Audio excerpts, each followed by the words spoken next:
everybody. How's everybody doing? Good. More happy faces, come on.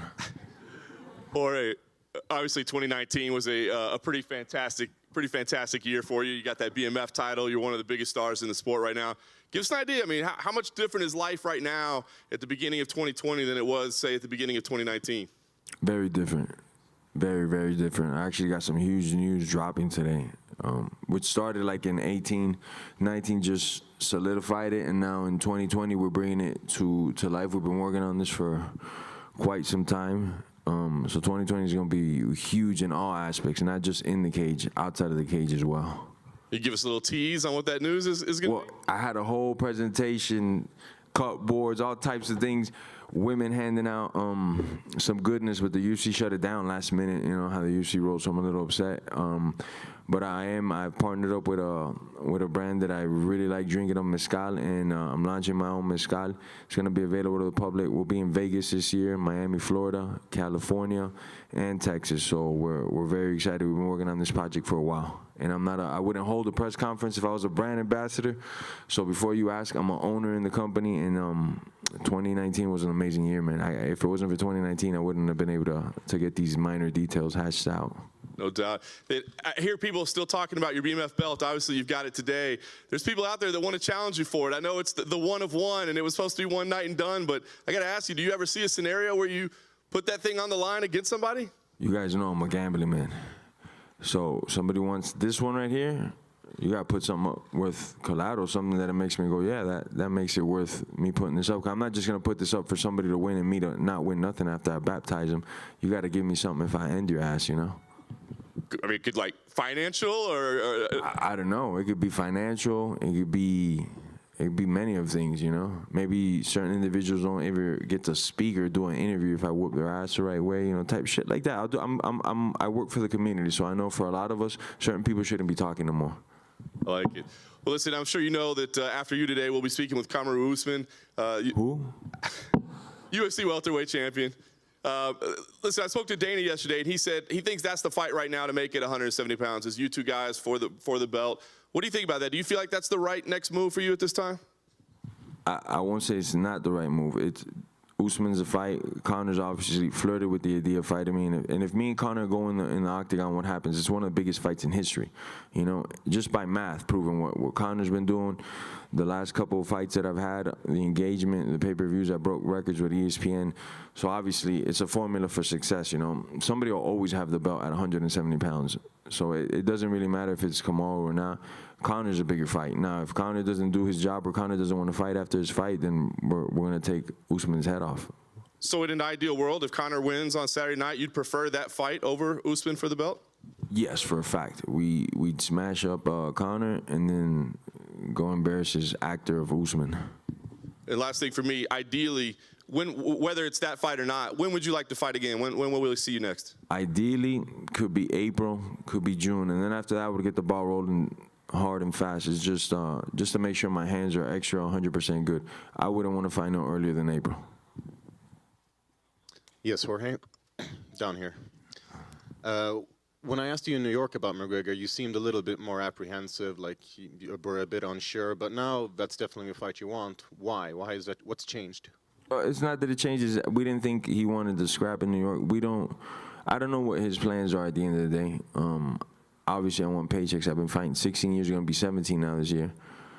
So I want to get the most money possible. I have children to take care of. I have myself to take care of. I got many things to do, so I got to make sure that the bank account is well padded. Then after that, whatever happens, happens, you know. And how do you see the main event going down on Saturday? It's a good one. It could go two ways, you know. COWBOY could make it sick. He could start grappling, wrestling, using his clinch, making it interesting. Conor, I just think, is one of the best guys off the blocks, and COWBOY's not. So that could be a recipe for disaster for COWBOY as well, you know.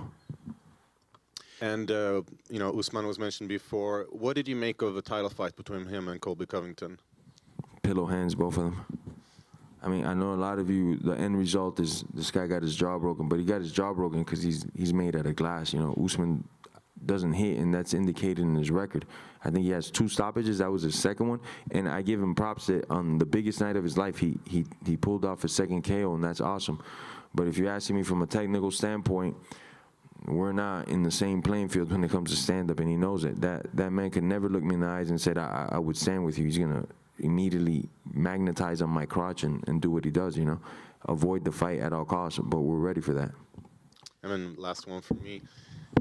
You mentioned that, you know, the big money fights are the ones that you want, for example, the McGregor fight. But I think a lot of people would agree that a fight between you and Colby Covington would probably bring in a lot of money. Is that fight at all on your radar? It's not on my radar. He got his jaw broken by the guy that I'm about to baptize. So after I'm done with Usman, the world will see the vast. We're not in the same playing field with the skill level, man. We're not. We haven't been since we were in the gym as kids, and we're not definitely now. But the only way I could show that is when I get my hands on Usman. So I'll just wait till that day comes. Jorge, over here to your right. You've been a fighter for a long time. You're an amazing veteran. You fought the best in the world. A lot of people wonder what allowed you to step it up to the point where you're beating the best. Before, you would beat some of the best. You'd come close. Was it the hair, or is it something more significant than that? What's made you become as good as you are now compared to, say, 5 years ago or even 10? Well, 5 years ago, I was pretty damn good already. I was beating a lot of world-class guys consistently, and I just wasn't getting this, you know? I stepped back and I did more math in my head. And by math, I mean every situation that I won or lost in, every training session, every fight, how I felt before that fight and the results that I got, I did that over and over and over, and I put a formula together of what the best me is. And I just bring forth that person every time I compete, you know, based on my own experiences and the math that I've acquired. How important is the title to you, the actual welterweight championship? It's definitely important because it says that you are the best. I don't believe it some of the times. A lot of the times it's just promotional stunts. In this case, it being, you know, I'm going to prove it. I know there's a whole world saying that Usman will this or that, and me, myself, and I saying, nah, he's not the champ. I'm the champ, and I'm going to prove it when we get in there, you know. There's a reason why he doesn't want to fight me, and he says he wants to fight a guy that's ranked under me that he already beat. He says it's a tougher fight. And how many stoppages does that individual that he's talking about have in his whole record compared to mine? You know, you guys ain't idiots, neither is the public.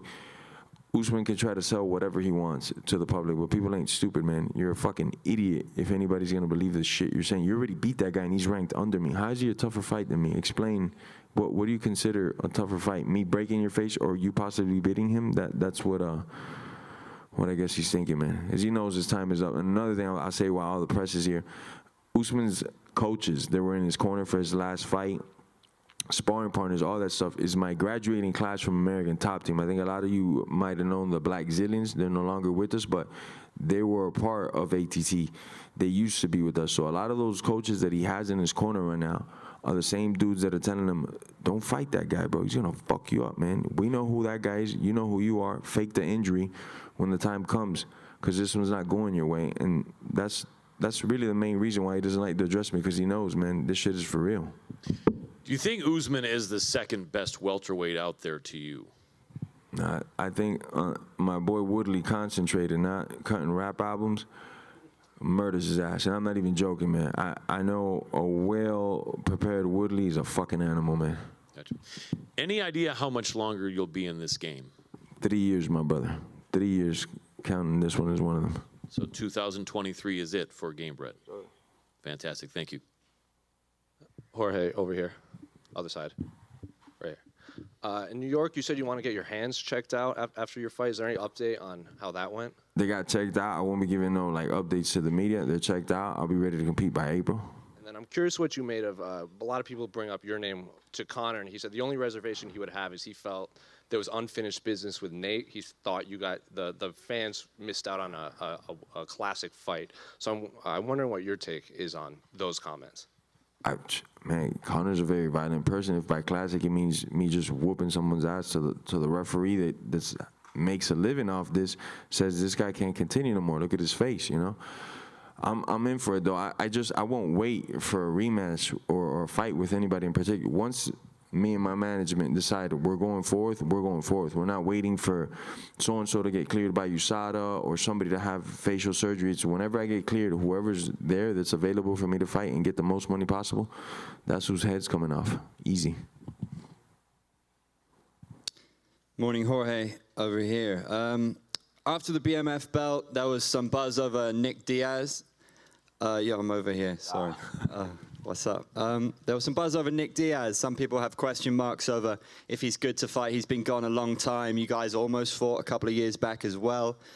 And when you put a poll out to your fans, he was a popular choice as well. So is he still someone that would be on your radar? Would you be interested in that? And do you think he ever returns? Like I said, I'm not waiting for nobody, man. I'm not waiting for nobody to get clearances, to get in shit. And I don't want to hear no excuses either when I compete with somebody. I haven't fought in 8 years. I need a longer time. When you're ready, when you look in that mirror and you go, shit, I'm ready, man. I'm ready to climb this mountain. Call the UFC and they'll give me a call. And if my management and me decides that it makes sense, it's on. But me sitting out for anybody in particular, not happening. Especially, I just told you I got 3 years left. I won't be sitting out for nobody. It doesn't even matter, you know. Jorge, aquí al frente. Jorge, ¿cómo estás? Para la gente que habla español, lo dijiste en inglés, pero quisiera que explicaras un poquito en español el por qué preferirías disputar. Usually they don't want me doing this, so I'm going to get some type of fine, but you guys need to check this bad boy out. This is me right here. We've been working on this for a while, so enjoy. There will be a taste testing from 4 p.m. to 7 p.m. at the Aria. All you could drink, Annie. I'm going to make sure y'all, I know the media doesn't like me too much sometimes, but I'm going to make sure y'all get taken care of today, man. It's going to be food and drinks, other stuff as well. Ahora sí, Jorge. And your boy will be there. Jorge, lo decías en inglés, pero en español explicar un poquito por qué preferirías una pelea por el cinturón BMF con Conor McGregor en lugar de una en los 170 por el título con Kamaru Usman. Y la segunda es, bueno, en su momento dijiste que Ben Askren nunca sería tu amigo, pero han tenido un acercamiento en redes sociales. ¿Tendría un cambio tu relación con él después de lo que pasó? En primera, déjeme decirle hola a todos los fans latinos viendo, y estos son mis mezcales, no se olviden de eso, toda mi comunidad latina. Y no es que yo prefiero a Conor, es que yo prefiero el dinero. La pelea de Usman no va a generar lo que Conor va a generar en ningún día del mundo. Esa pelea viene primero por el dinero, por meter dinero en el banco. Después de eso, el que sea. Pero si los dos fueran el mismo dinero, yo le arranco la cabeza a Usman porque es una pelea fácil para mí, estadísticamente. Y lo de Ben Askren, yo siempre lo he dicho, nunca ha sido nada personal, todo negocio. No seríamos amigos tal vez, pero yo no le deseo nada mal. Yo quisiera que él pudiera lograr todos sus sueños. La última pregunta, ¿por qué pensar en el retiro en 3 años ahora que estás en tu mejor momento? Llevo 16 años, voy para 17 ya este año peleando, y yo sé que ya a los 39, 38 años ya es todo lo que yo quería hacer en esta fase de mi vida, lo voy a lograr hacer para esa edad, y ya no va a haber más nada que hacer. Ya les he dado en ese entonces ya 22 años de combate al mundo entero. Yo creo que hice mi deber. Jorge down in front. I'm just curious, since November, what's kind of the baddest motherfucking thing you've done? We couldn't discuss, there's cameras here, man. We couldn't discuss that shit. You want me to go to jail, man? And then for the mezcal, you do the worm or no worm? I do the worm. I love the worm. It gives a nice silky taste. It's both of them a little smoky, but the worm gives it a little bit less smoky taste. I love it with the worm. And then you eat it after for like 8 years of good luck, so. Jorge, over here. MMA, the term MMA has the word arts in it. It's described as an art by some, but you seem to use the word violence a lot to describe what you do. How did that come to be? Why do you use that word?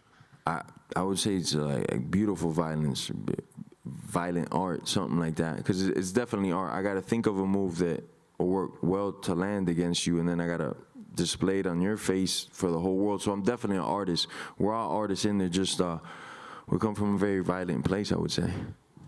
Using violence, do you think that helps your brand, your image, promote yourself?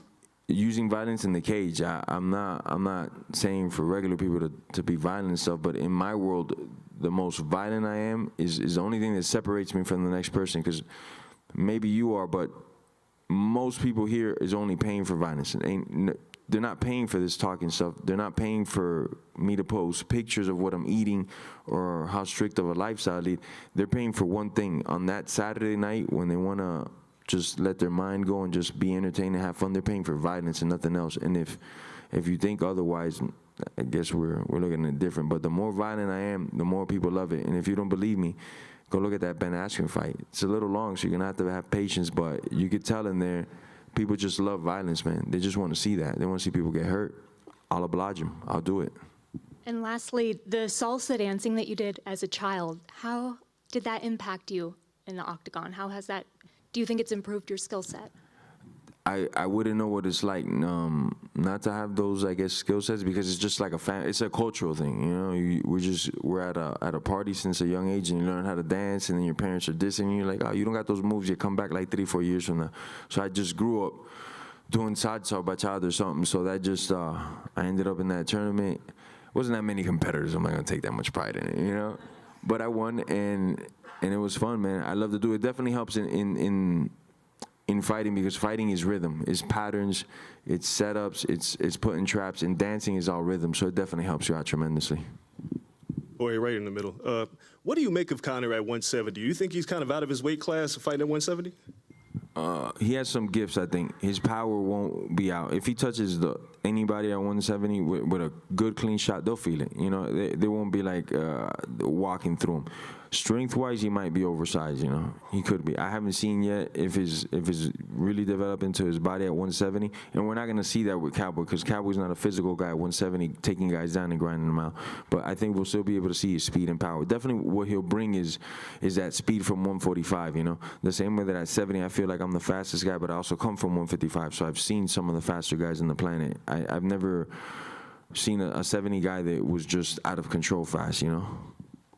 Raider Stadium is opening up, and I know you're not waiting for a fight, but what would a fight with Conor at Raider Stadium mean for you?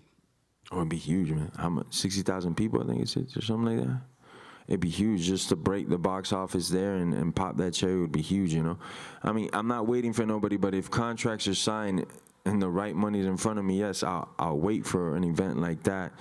Fight week, international fight week or something like that, but a contract would have to be signed, things of that nature, you know. That's what I mean by not wait for nobody. I'm not gonna hope that somebody's in shape by November of this year and then maybe I get a fantasy fight. No. Things have to be signed in place. People don't show up to fight, well, you gotta still pay me type shit, you know. Last question. I know you're not waiting for anybody, but if the opportunity were at the same time to either fight Kamaru Usman for the title or Conor McGregor, which would you choose? Is it a money thing or is it a title thing?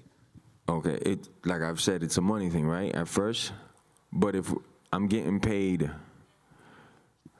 in food for the both of them for some reason, right, and it's the same food, I like Conor, what he does in the ring. I like all the eyeballs he's brought to the sport. I like him more as a person. Usman, I can't stand him, man. I can't stand that dude. I'll be honest with you, so I'll pick Usman all day. But it's business, right, always, especially for me. So I'd pick Conor in the real life. But if it's all the same potatoes and tomatoes, I will break his fucking face, man, and in a violent way. I don't like how he's been playing. At first, I came at him with a lot of respect, and now he's been talking too much shit, bro, and I just want to shut his mouth up. That's it, you know? Jorge, it's your left over here. What is the name of the mezcal? Recuerdo. Very nice, thank you. You're welcome. You could say it, though. I got faith in you, come on. Can you repeat it? Recuerdo. No, I can't do that. Yeah, you can. And I can't. Yeah, you can. Yeah, you can. You said that April would be the earliest you can come back. Conor said yesterday that March is something that he has on his radar if he beats Cowboy quickly on Saturday. Would March be too early for sure for you? We'd have to talk. I have a firm behind me. I have coaches behind me. They know is what they would just say yes or no, you know, and then whatever they would say, I would do. We were thinking April, but if the chips fall into the right place, maybe yes, maybe not, you know. We're not in a rush either. Any talk about going to the cage maybe if Conor wins on Saturday? You guys do a little face-off, anything like that? Nah, I'm not doing that. That's that man's spotlight. Whoever wins that day, I'm not the type of dude to jump in the cage or try to see his light. Let him have fun and enjoy his night, man. I'm just there to watch as a spectator. And as a fan, bro, I love fighting, man. You said that if you were to put up the BMF belt, Conor or someone else had to put up something else in exchange. So, perfect ideal world for you. What would Conor put up if that belt's on the line? This one here in particular? Yeah. I actually gifted this one to my father, so he's very fond of this bad boy. We actually have to ask him permission to take it out. So I'd have to sit down with my dad and be like, what, because he's a gambling man as well. And we just have to ask him, yo, what do we want to take from this fool? Because he wants his belt, so what do we got to, like, bet and stuff, you know? Any ideas, private jet, anything like that? It'd be something of a nice, you know, had to have a nice kick to it, you know. But it's my dad I'd have to talk to first. I couldn't even come up with those numbers. Thanks. Recuerdo? That's pretty good, man. Recuerdo. Thanks.